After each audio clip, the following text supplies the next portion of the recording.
আসসালামু আলাইকুম। আশা করি ভালো আছেন, আমিও ভালো আছি। কিছু কথা বলমু, এখন শুইনেন। কারণ যে দেশে বিচার নাই, এই দেশে ফহির নাই। যে দেশে বিচার নাই, এই দেশে ফহির নাই। কিছুদিন আগে আমগর বাংলাদেশেও বিচার ছিল, শৌখিন থাকতো। এখন কিন্তু শৌখিন চলে গেছে। যে দেশে বিচার আছে সেই দেশে। কেন বিচার নাই বলছি শুনেন। যার ৩টা ৪টা ভাই আছে, মা-বাবা আছে।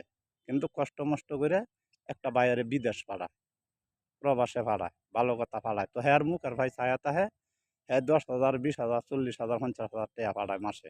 আর এরা বাড়িতে বইয়া বইয়া থাকে খায়, এরা কোনো কাজ করে না। অন্য ভাইয়েনও কোনো কাজ করে না, বাপেও না। বাপ ধরেন জন, বাপেও কাজ করতো না টুকটাক হের মুয়ের ভাই ছায়া তায়। ১০ বছর ১৫ বছর তাহে তাকে বিদেশ তে বাড়িতে আসে। আসলে তারে বিয়া করানি লাগে, তখন বাড়িতে নাই টেকা।